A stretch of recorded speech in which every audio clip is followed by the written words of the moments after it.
Tingnan nyo guys. Ayan o. Dito sa probinsya. Wan roh nalhin. هذا أمي بيت Ayun. هذا أختي هذا أكو واحد Yeah. ما فينا Parang Pilipinas na yung bahay nila plat by plat. Oh, yan. Tapos ayun, kalsada. Tapos disyerto na. Ayan guys. Oh, parang Pilipinas lang eh. Ayan oh, yung mga damo.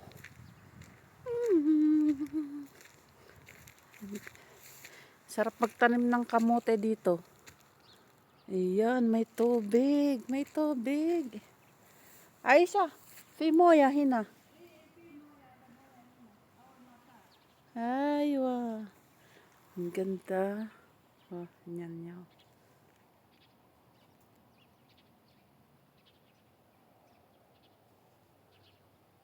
Ah, diba? Ayan na si Aisha.